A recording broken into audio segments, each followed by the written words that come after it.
Ron, what stories do you see in people's head that hold them that back the most?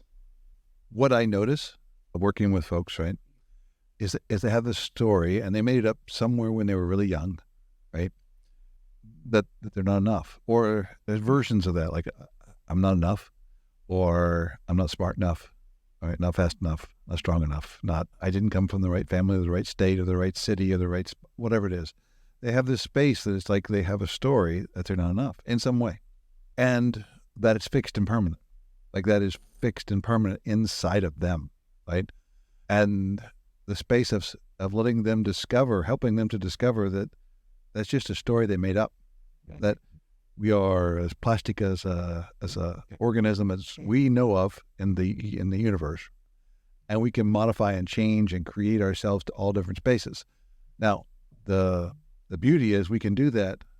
The frustrating part is it just takes practice, right? It's not like a switch. You go, oh, I can change that switch. No, it's you came from an environment. If you stay living in that environment, you're going to go back to that environment, right? So you have to practice and practice and practice and practice, and then it will come to you, and then it'll feel like it's a part of you.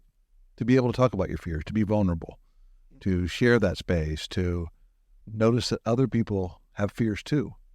And when you can talk about your fears, then you can create. Because if you have this space where you're saying, hey, I'm scared over here and I'm not going to share anything, you're not going to put out in the world something that somebody else could build upon.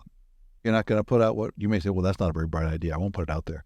But that could be the stepping stone to a new creation that is beyond anything you could have done on your own, or even the group could have done on their own, but together. And so putting those fears, they're never going to go away, but putting those fears out there so that they don't have you, you have them. And that's a space where it keeps people like two ways. Like two major ways people hide, right? Really quiet, or they talk a lot. And both of those are just how they hide their fears.